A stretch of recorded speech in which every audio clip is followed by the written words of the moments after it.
માત્રગીરી મથક સાપુતારામાં વહેલી સવારથી વાતાવરણમાં પલટો જોવા મળ્યો છે। સાપુતારા ખાતે વહેલી સવારથી ધીમી ધારે વરસાદ વરસ્યો છે। સાપુતારા ખાતે વરસાદ પડતા થંડરસ્ટ્રોમ જેવો માહોલ સર્જાયો છે। પ્રવાસીઓમાં ખુશીનો માહોલ છે તો બીજી તરફ ખેડૂતોની ચિંતા વધી ગઈ છે।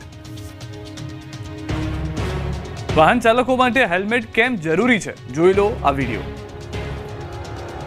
વાહન ચલાવો ત્યારે મોબાઈલ ફોનનો ઉપયોગ ભૂલથી પણ ન કરતા। ખૂબ જરૂરી હોય તો વાહનને સાઈડમાં પાર્ક કરીને ફોન પર વાત કરજો। ચાલુ વાહનમાં ફોન પર વાત કરવી કેટલી ખતરનાક હોય છે તે આ વિડીયો પરથી જોઈ શકાય છે। એટલું જ નહીં, દ્વિચક્રી વાહન ચાલકોએ હેલ્મેટ પહેરવું કેટલું જરૂરી છે। તમામ વાહન ચાલકો માટે આ વિડીયો એક દાખલારૂપ છે। ગુજરાત પોલીસે વાયરલ કરેલા આ વિડીયોમાં જોઈ શકાય છે કે વાહન ચાલકને મોબાઈલ પર ફોન કરવી કેટલો ભારે પડ્યો। આ વિડીયો છે અમદાવાદનો, જ્યાં એક બ્રિજ પરથી બાઇક ચાલક પસાર થઈ રહ્યો છે અને તે ફોન પર વાત કરતો દેખાઈ રહ્યો છે। બ્રિજ પર બેલેન્સ બગડતા વાહન ચાલક પહેલા ફંગોળાવા લાગ્યો અને પછી રોડ પર પટકાયો। બાઇક ચાલકનું માથું રોડ પર પટકાયું, જોકે હેલ્મેટ હોવાથી તે બચી ગયો। આ આખો બનાવ બાઇકની પાછળ આવતી કારના ડેશબોર્ડ કેમેરામાં કેદ થઈ જાય છે। ગુજરાત ટ્રાફિક પોલીસે આ વિડીયો સોશિયલ મીડિયામાં વાયરલ કર્યો। યુવકે હેલ્મેટ પહેર્યું હોવાથી માંડ બચી ગયો। ગુજરાત પોલીસે આ વિડીયો વાયરલ કરીને વાહન ચાલકોને ટ્રાફિકના નિયમોનું પાલન કરવા અપીલ કરી છે। રોડ પર દોડતી એસટી બસની બ્રેક ફેલ થઈ અને પ્રવાસીઓના શ્વાસ અંધાયા। પ્રવાસીઓથી ભરેલી અને રોડ પરથી દોડતી એસટી બસની બ્રેક થઈ ગઈ ફેલ અને તમામ પ્રવાસીઓને જીવ તાળવે ચોંટ્યા। જોકે બસ ચાલકની સમય સૂચકતાથી મોટી જાનહાનિ ટળી। આ દ્રશ્યો છે ડાંગના સાપુતારા માલેગાંવ નેશનલ હાઈવે પરના, જ્યાં નાસિકથી કડી અમદાવાદ જતી બસની બ્રેક ફેલ થઈ ગઈ।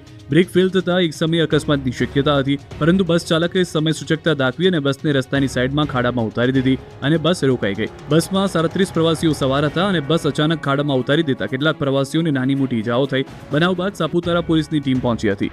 બેફામ બીઆરટીએસ અને ટોળાની તોડફોડ। અમદાવાદમાં બીઆરટીએસ બસમાં તોડફોડનો બનાવ બન્યો। શાસ્ત્રીનગર પાસે બીઆરટીએસ બસ ચાલકે એક રાહદારીને અડફેટે લેતા લોકોમાં રોષ ભભૂકી ઉઠ્યો અને ટોળા બસના કાચ તોડતા નજરે પડ્યા। બસમાં તોડફોડનો બનાવ બનતા પોલીસે ઘટના સ્થળે પહોંચી કાર્યવાહી શરૂ કરી। તો વડોદરાના અકોટા દાંડિયા બજાર બ્રિજ પર અકસ્માતનો બનાવ છે। જન્મદિવસે જ યુવકને ભરખી ગયો કાર। શહેરમાં કરેલી રોશની જોવા નીકળ્યો હતો યુવક। ટ્રકની ટક્કર વાગતા એક્ટિવા સવાર યુવકનું ઘટના સ્થળે જ મોત થયું। અકસ્માતમાં 18 વર્ષના ધીર પટેલનું મોત।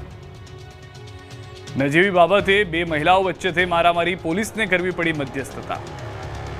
ભર બજારમાં બે મહિલાઓ વચ્ચે ઝપાઝપી। બે મહિલાઓ વચ્ચે હાથાપાઈ વચ્ચે પોલીસ દરમિયાનગીરી કરતી નજરે પડી। આ દ્રશ્યો છે વડોદરાના, જ્યાં બજારે બે મહિલા વચ્ચે ઝપાઝપી થઈ હતી।